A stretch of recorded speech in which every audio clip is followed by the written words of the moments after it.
अरे बाबा का मन तो बाप भाई हम ये कुल अपने बाप भाई से पूछे के चाहिए ना। आइए देखते हैं बैठचंद मजा आएगा। तो बाबा आप हैं क्या बाबा हमारा बाप भाई बाबा है न।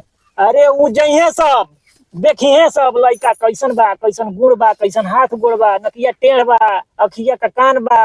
अरे वो बड़ा नीमन बा। हम बाप दादा ने देखिए रे कि बाबा देखिए हम बाबा ना हई। अरे हम देखे ही वो नीमन बा। हाँ। पर हम ही बता पूछे आए बाती आपसे कि हम जिंदगिया हमार उसे पार होई कि ना। अच्छा एकरे खातिर हम बहुत साला बड़ा पगला बाबा भाई। हमारा दिमागवा ना कबो कबो ना जानतो गोल गोल घूमेला। गोल मोल ना घूमेला तो तोरे दोनों जन देख के ना हमके तबे गोल गोल घूमेला।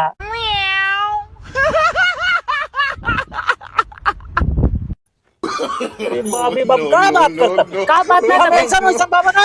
हम देखत ही कैसन कैसन बाबा हैं आप। अरे हम बहुत शुद्ध बाबा है, बहुत पहुंचल बाबा है, बहुत नाम है। हाँ, वैसे तो बाबा बहुत शुद्ध खराब है। दुकान होगा बहुत फी का नाम है बहुत। लेकिन क्या करबो थोड़ा थोड़ा कबो कबो अब हम चल जाई ना। दिल ना हो का बाबा के पास दिल ना होला।